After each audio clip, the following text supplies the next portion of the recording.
guys. Happy July. In my universe, it's July 1st. I'm on my lunch break for work right now. I've had meetings all day and I have another meeting in a few minutes, but I figured I would just do a little intro for this vlog. This week we're going to Leaky on Friday. Basically, I'm gonna be gone most of this month, so I'm kind of planning ahead for my vloggies. So this vlog, even though it's after Leaky, it's not gonna be focused on Leaky. That way I'm not pressuring myself to get my Leaky vlog done like in one night when we get back from Leaky. I keep saying Leaky.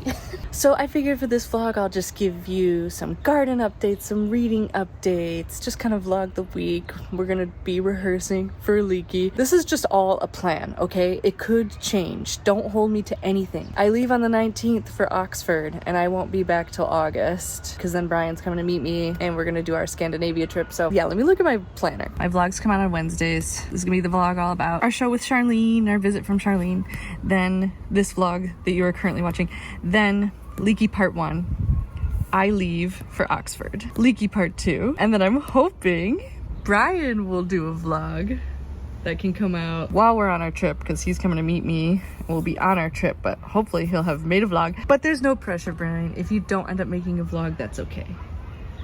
And then we'll be home from our trip on Saturday the 3rd. And then hopefully I'll have some trip footage to show you in August. But yeah, I mean, that's all my vlogs. I'm just planning all my July vlogs because you all show up for me every week and I'm so appreciative of you. And I want to show up for you the way that you show up for me. So I want to try and get a vlog out every week. But like I said, that's my plan.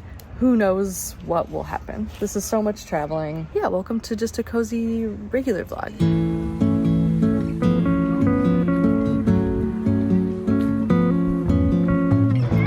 Here I am taking a little break in the forest. I don't know if you can hear, but there's a bunch of kids here for summer camps. It's really cute. Anyway, I figured I'd give you all book updates real quick. Right now I'm listening to A Fragile Enchantment. It is a book that I put on hold on Libby like weeks ago. It's very popular right now. It is a romantasy, but it's based off of Regency romances, but it's got like witches and magic and stuff in it. So of course I wanted to read it. I'm really enjoying it. I'm about 75% done. It's got very big secret society of irregular witches vibes, which I did thoroughly enjoy that book. However, that book, this book, and like The Wishing Game, they all have this sort of emo trope of like these main characters who are basically like, no one will ever understand me, no one's ever loved me, and I'm fine with that. And I kind of roll my eyes a little bit at that stuff. There's some of that in Fragile Enchantment. Of course, the love interest is like a mopey man who is like a curmudgeon and, you know, kind of like a Mr. Darcy. I feel like sometimes modern romances try to have a Mr. Darcy-esque character and they don't quite get it. So that's a little bit how I'm feeling about this book. But I am still really enjoying myself. Before that, I finished Birding with Benefits, and y'all, it was like one of the smuttiest books I've ever read. There were 3 chapters in a row of pure smut, one of which the woman was like, I want you to listen and tell me what birds you hear while I you know what. And he was like, I hear in the tree behind us there's a warbler. But overall, when it comes to smutty modern romances, I thought this was truly delightful. I mean, it was full of all the tropes. It was so formulaic. You knew exactly where it was going to go. But it also had like other parts of it that were very refreshing. The woman was in her 40s. She had an 18-year-old child. The guy was a soft-spoken, sweet, bearded man who likes to bird. There's kids coming. I gotta go before I talk about more smut. And then I also read the physical copy of Daughter of Molokai. And if y'all have not read Molokai, it's a great historical fiction set in Hawaii back in the late 1800s, early 1900s. I learned a lot from that book. And then this is the sequel, and this one focuses on the daughter of the woman from the first book, and it focused on Japanese internment camps. Also historical fiction, and I learned a lot. Great book, highly recommend it. And then Brian and I finished Piranesi, and I'm not gonna say a single word about Piranesi. You have to go into it not knowing anything. My lips are sealed. Thank you all for recommending it. Truly a great summer book as well. I finished 15 books in the month of June, which that's like a record for me. I do read a lot of books, but 15! It's because I love summer reading so much. I just love being in the backyard and reading or listening to an audiobook. It's the best. I'm in the thick of the forest now. Gotta go.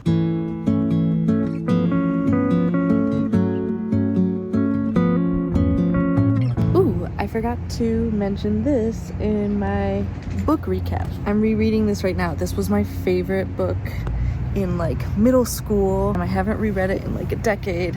Last time I reread it, I was like, okay, this is still funny, but it's also problematic, and now I can recognize that as an adult. And I feel exactly the same way right now. I'm halfway through. What I love about Fanny Flagg is that she writes really good, like heartfelt, sweet, Southern period pieces. She wrote Fried Green Tomatoes, and she wrote this book in like the 80s. Yeah, this is from 1981. It's a book that's from the first person perspective of a little girl. It starts when she's like very little, and then she grows up and becomes more of a teenager, and it's written in a really funny way, like from the mind of a child. Meant to be, oh, she has a skewed view of the world, and that's funny, but at times I feel like the jokes are at other people's expense.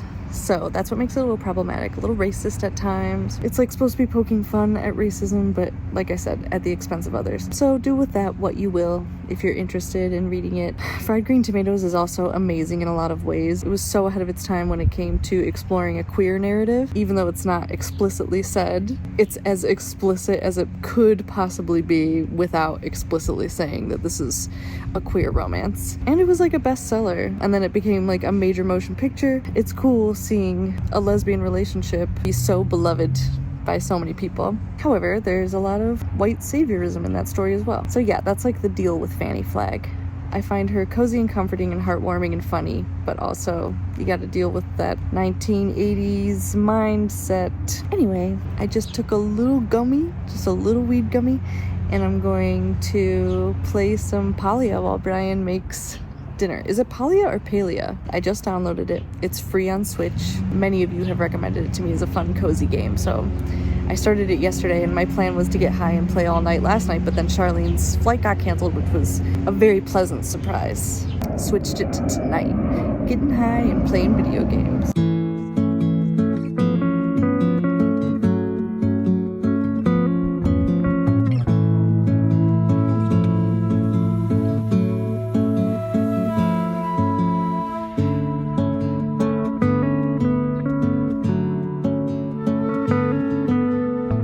Just sitting out here editing this vlog that you're watching right now. I'm gonna edit as I go so that it's probably done or almost done before we leave for Portland. I'm drinking a LaCroix with blueberry kombucha syrup and cherries in it. So cute. I had a great night last night getting high and playing Paleo. I didn't film any of it because I was too high. I started to watch a playthrough of Paleo by Cozy K, but I fell fast asleep because these weed gummies I got made me really sleepy.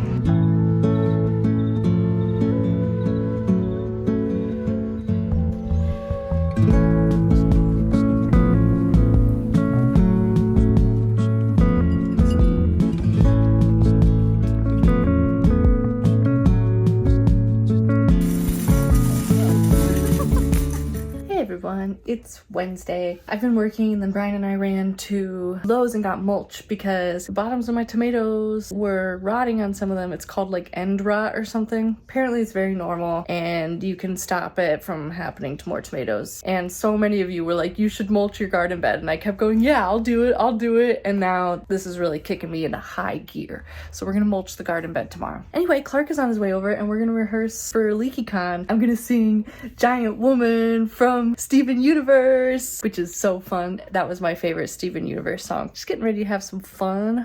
It's too late to change the show now. You can go next door and see something professional. We will be playing you Monday. If you're sitting through this worship, we're broken down and pour it down.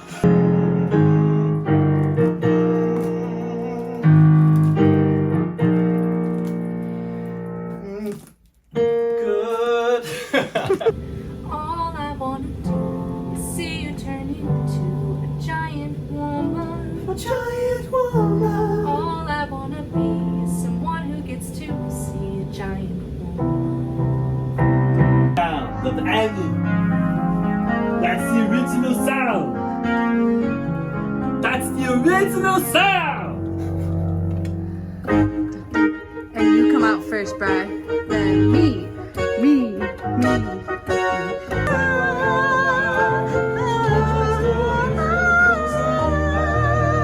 Drop it like it's hot, Scrooge.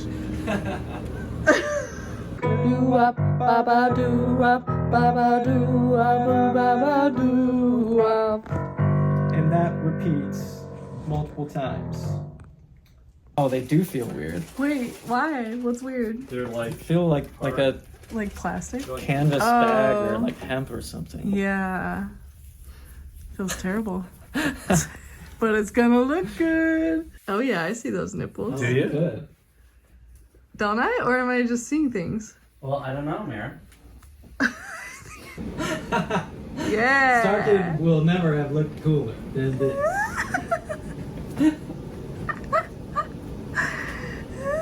So I sing, how can I get back into first place? Long ago and far away, I used to know how to play the game. I was someone I am not today.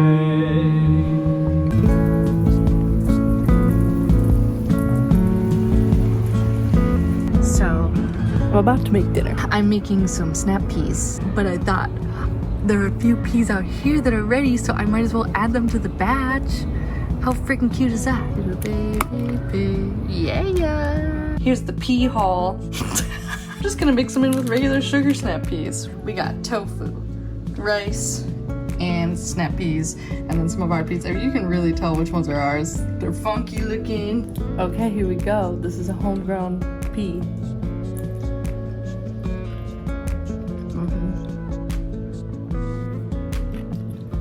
Is it good? Yeah. Yay! We grew it ourselves, Luna. Also, y'all, last night I started My Lady Jane on Prime, and I liked it so much that I paused so that Brian could catch up, so he's gonna catch up now. Good morning and happy July 4th. Look at this sunflower. Look how it's towering over Brian. And I'm 7 feet tall. We're gonna mulch the garden. Yay! Hopefully this helps. Our native pollinator garden has come back so strong this year. I feel like some stuff that I planted 2 summers ago has come back, but I don't know. I mean, I'm pretty positive this is goldenrod.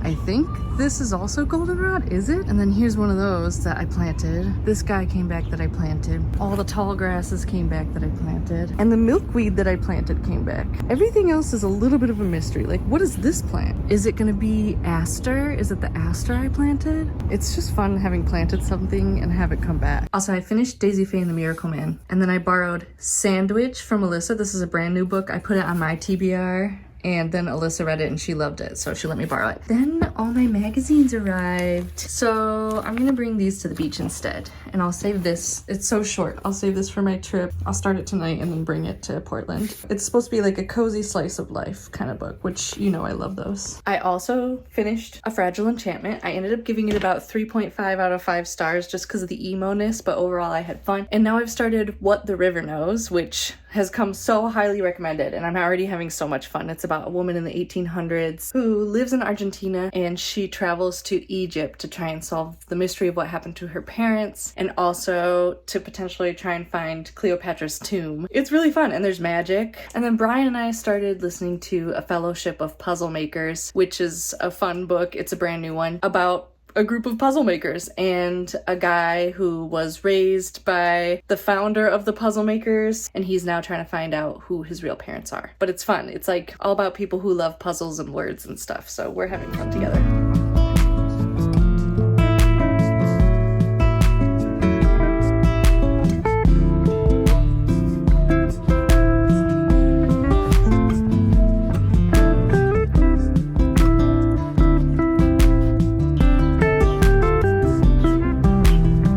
Everyone, I think this is the end of this video. I'm just reading magazines outside. Gonna cook dinner in a few minutes and then I'll probably just finish editing this little part. I'll see some of you in a couple days in Portland, but by the time you see this, Portland will be done. So happy back in time moment of me saying, hey, can't wait to see you in Portland after I've seen you in Portland. Hope you all had lovely weeks.